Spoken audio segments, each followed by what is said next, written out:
the borders of evil itself, demonic, awful, spirited beings dwell. And one such race of beings, led by none other, the Lord of Destruction, Skeletor himself. But who used to lead this tribe of evil beasts? It was New Eternia Beastman, and it is him who we'll be reviewing today.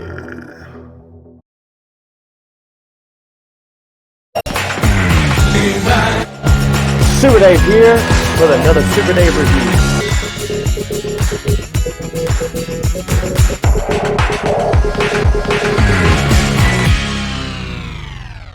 Super Dave here with another exciting Masterverse New Eternia review, Wave 16. And this time, I guess it's our first time actually getting a version 2 of a New Eternia figure. That's right, Beastman is able to take that trophy because I believe this is the first number 2 figure of a New Eternia release. I think the first one, though, was deluxe, so that might explain that. But this is an awesome looking Beastman, and guess what? There are some surprises about this guy that have really excited me. It says Masterverse on the top. Just look at that cool looking artwork there. We have a Beast Woman again, which is so cool. Look, there's a little peek at even Mossman. Is that a possible New Eternia Mossman coming? Have your other selling points. There is some cool product shots of Beastman. If you want to take a look at that, that is so cool, looking neat. There's some of his weapons that he comes with. And there is a bio of Beastman. If you'd like to pause and read that, you certainly can. And then look on the side here. Wow. Looking epic here. Looking so cool. As usual, you have kind of a classics look with some New Eternia flair like we're used to in the New Eternia Masterverse. And so without further ado, let's go ahead and take a look at this Beastman over here in The Valley of Snake Mountain. And the first thing that we want to do as we come into Snake Mountain's Valley is take a look at our Beastman's accessories. And this Beastman, unfortunately, only comes with one set of hands. It would have been nice to have gotten at least a set of balled-up fisted hands, but we have a set of weapon-holding hands, both horizontally hinged, no vertical hinges this time. And the only other accessories that he comes with, other than his chest armor and belt and bicep bracers there with the horns, those spikes, those are all removable. And then also his gauntlets around his wrists, those are all technically, I guess you'd say, his clothing accessories. But he only comes with a mace weapon and then his traditional whip. And this whip is a very bendy type whip. It does not have a wire in it, but it's very flexible and has a nice metallic look to it, and is very long, has some segments in it, some lines going through it to make it almost look like a telescoping or, you know, mechanical almost type whip. Whoosh, whoosh, whoosh, whoosh, whoosh, whoosh. There we go. So you can really do some damage with this thing. But anyway, there is his accessories. So now let's take a closer look at our Beastman and at his articulation. All right, moving our Beastman in here to take a closer look at him. He is definitely looking epic.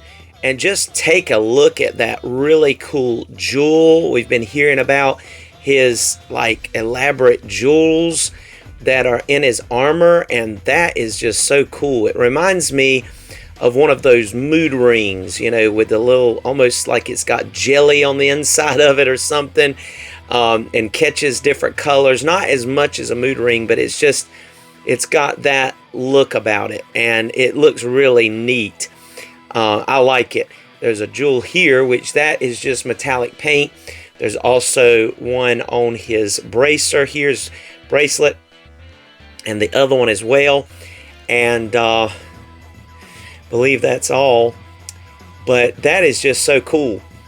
Yes, he is looking dynamite. He's got a different look to him than any of the other Beastman figures that we have gotten so far in the Masterverse. But having said that, nothing that is necessarily out of the norm. We're used to seeing spikes, maybe not as tall as this, except for in the deluxe one. And we'll definitely be taking a look at all of that during our comparisons. But, you know, the gold bracers, that's a little bit of a different look. And then these cool looking metal stripe pieces that are on his belt skirt piece here is really neat. The rivets, the detail here is just really cool. The fur is back here, the metal plating. It's just gives it a higher quality of look like we've been seeing in these later waves. I would dare say, and look, you could even reverse these. You can see the metal back here if you wanted to. You could switch these out, I believe, and have the metal in the front and the leather in the back. That would be a possibility as well.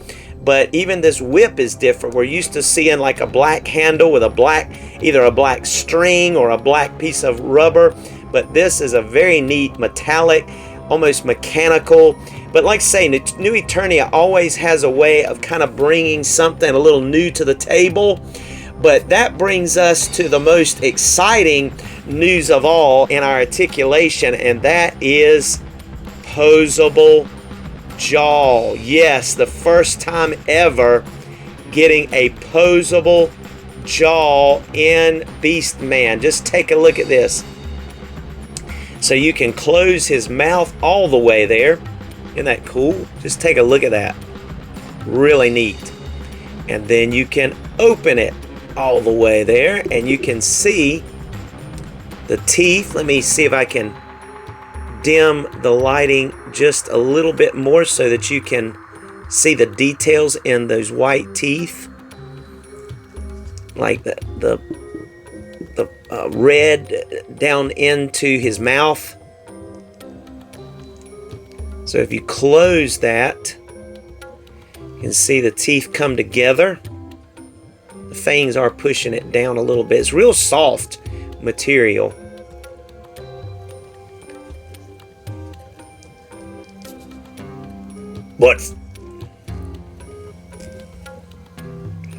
But finally, Beastman could speak. Hard to get under there. But his mouth will open that wide. And we'll close. Gonna have to tilt his head down a little bit, but close that much. But that is looking so cool.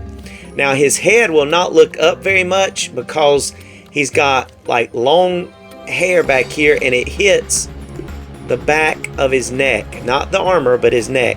So he's not going to really look up much more than that, but he will look down pretty much all the way, even to the point that it closes his mouth. So you're going to have a little trick of trying to like look down and yell or growl or roar, whatever he does. But it just really looks cool. Very cool. He's going to look side to side. No pivot to speak of, which is unfortunate. We were starting to really see the Masterverse line get some good pivoting feature, but this guy doesn't get any. His arms will go 360. Everything moves out of the way. He's going to be able to get a full T pose as usual. He's going to be able to crunch about that much. He's going to be able to bend back about that much. He's also going to be able to get side to side motion. And he has that nice fluid tripod turn at the diaphragm, as well as swivel at the waist. He's also able to get full splits. And just take a look at that nice shading in the fur. I like that in the loincloth. He's got the thigh swivel. He's also got the pull down method, as you can see there. It'll go back up and it'll pull down, and then he's able to kick up a good amount there. He also has double jointed knees, which is going to allow him to go back all the way to kick his back, his lower back there. And because of the, he's going to be able to go up a good amount there. I kind of think of Beastman as being very agile, swinging through the trees and be able to do a lot of knee highs. He's also got, it's not really boot cut. This is when we have no boot, I think they should leave this off. I mean, we already have thigh rotation. What do we need that ugly line there for? That's always been one of my complaints, and I know that's petty, but I just feel like that when we have a figure that does not have boots to cover that up, that you shouldn't have this big break at the shin. I mean, it breaks up his bone, breaks up his flesh, breaks up his fur, obviously, more than anything there. But then he's going to be able to get full tiptoes, those beast-like feet, furry feet. He's going to get to go up pretty good amount, not all the way. And then has peg holes in the bottom. And yes, of course, nice rockers as well to get some poses. So this guy has everything that we would expect, plus the articulated jaw, which is an added bonus, an added feature to this figure indeed, which is really nice. That is just really neat. So now let's do something that I believe is very important with this particular fella, and that is some comparisons. And here is our lovely collection of Beastmen. We have, of course, the most classic of them all, which is our Classics Filmation / Club Grayskull Beastman. Now, this is what we grew up seeing, and this is who he was. One of the oldest henchmen that Skeletor ever had. Not only in the cartoon, but also in the comic books. Beastman was there pretty much from the very beginning. There was a red version of him early on in the comics, and he eventually kind of bled more into the orange department.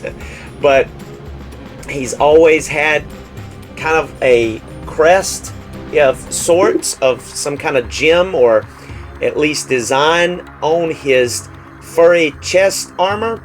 He's always had spikes pretty much on his biceps and arms, and in many incarnations even on his chest armor as well, like we see in this deluxe New Eternia Beastman. Now, this deluxe New Eternia Beastman did come with chest armor to make him look more like this, but a little bit more realistic as far as not as much Filmation cartoonesque. Then we have our Revelation Beastman. This is after, Snake Mountain had fallen to the motherboard, and Skeletor, is pretty much non-existent for a while, and this is what we had going on during that hiatus, as Beastman pretty much stayed true to Skeletor and followed Evil Lyn around. And so he didn't get digitized or assimilated as a robot like Trapjaw and many of the others, but he kind of had a more streamlined just tunic, or not tunic, but loincloth, literal cloth here with belt, and of course still keeping one of his bicep spikes, just the simple brown bracers, and then even braided his beard.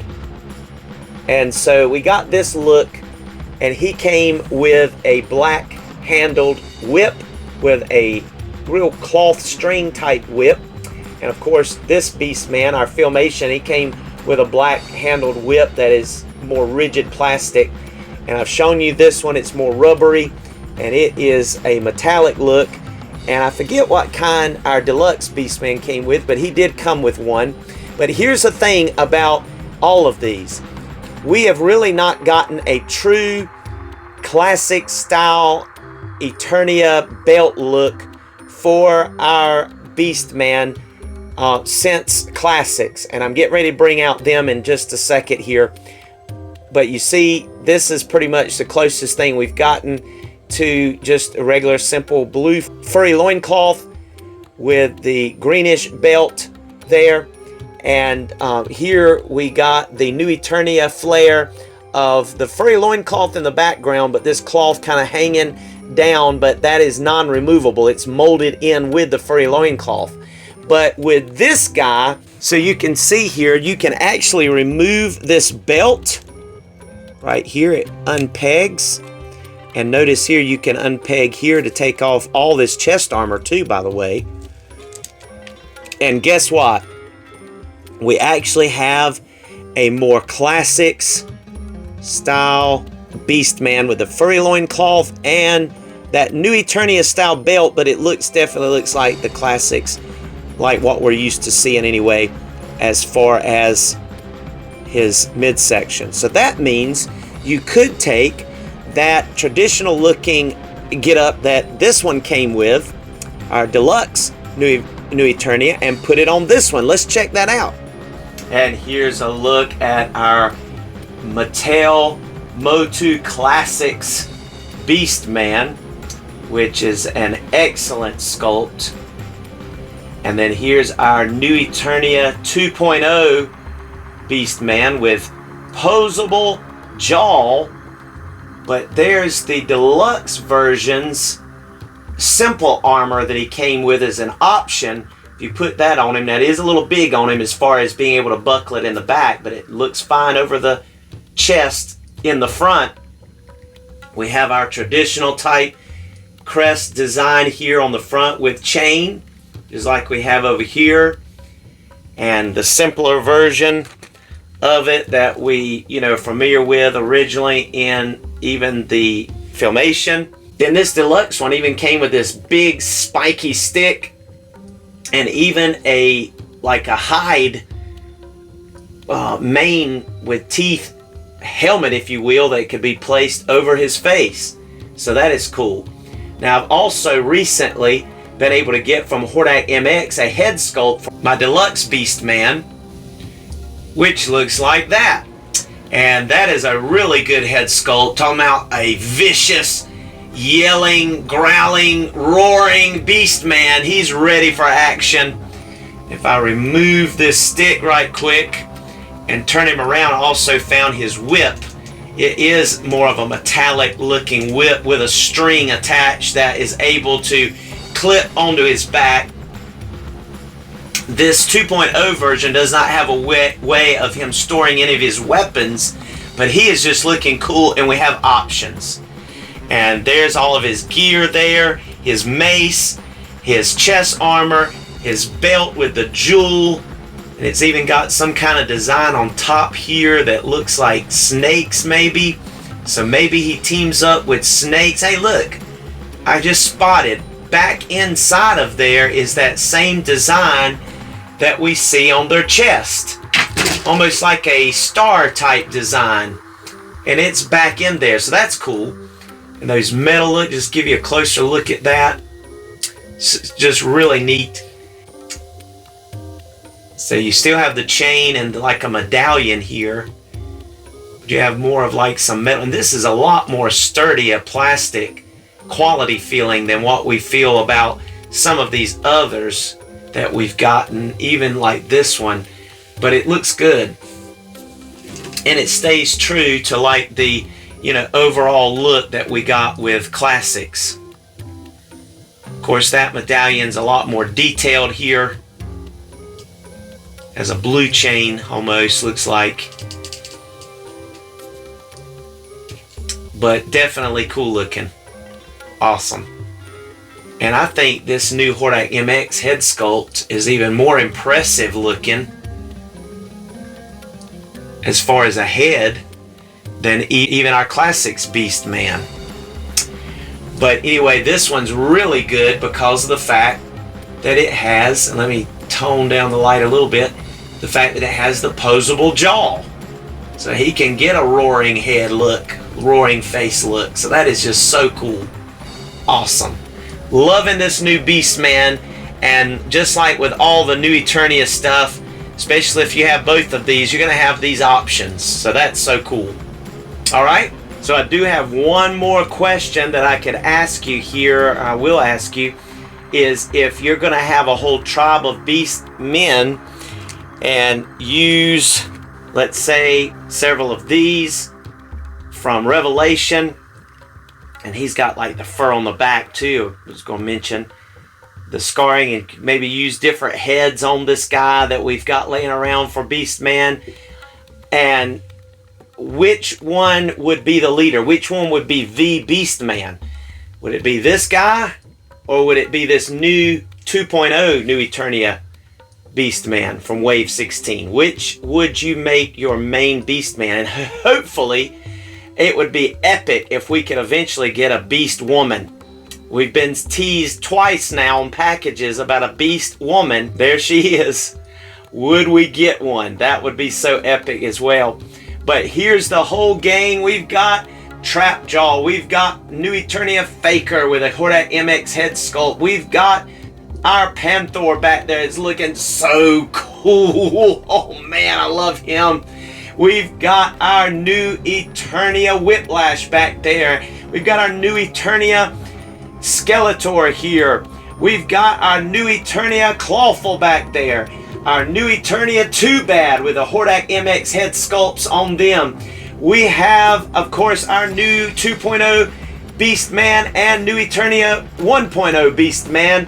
And we've got our new Eternia Merman and Spikors back there peeping around as well.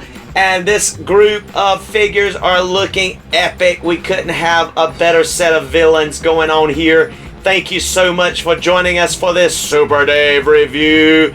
Come back and see us soon when we'll be having a look at the vintage collection Skeletor. Be blessed. Here's some photos in the photo gallery.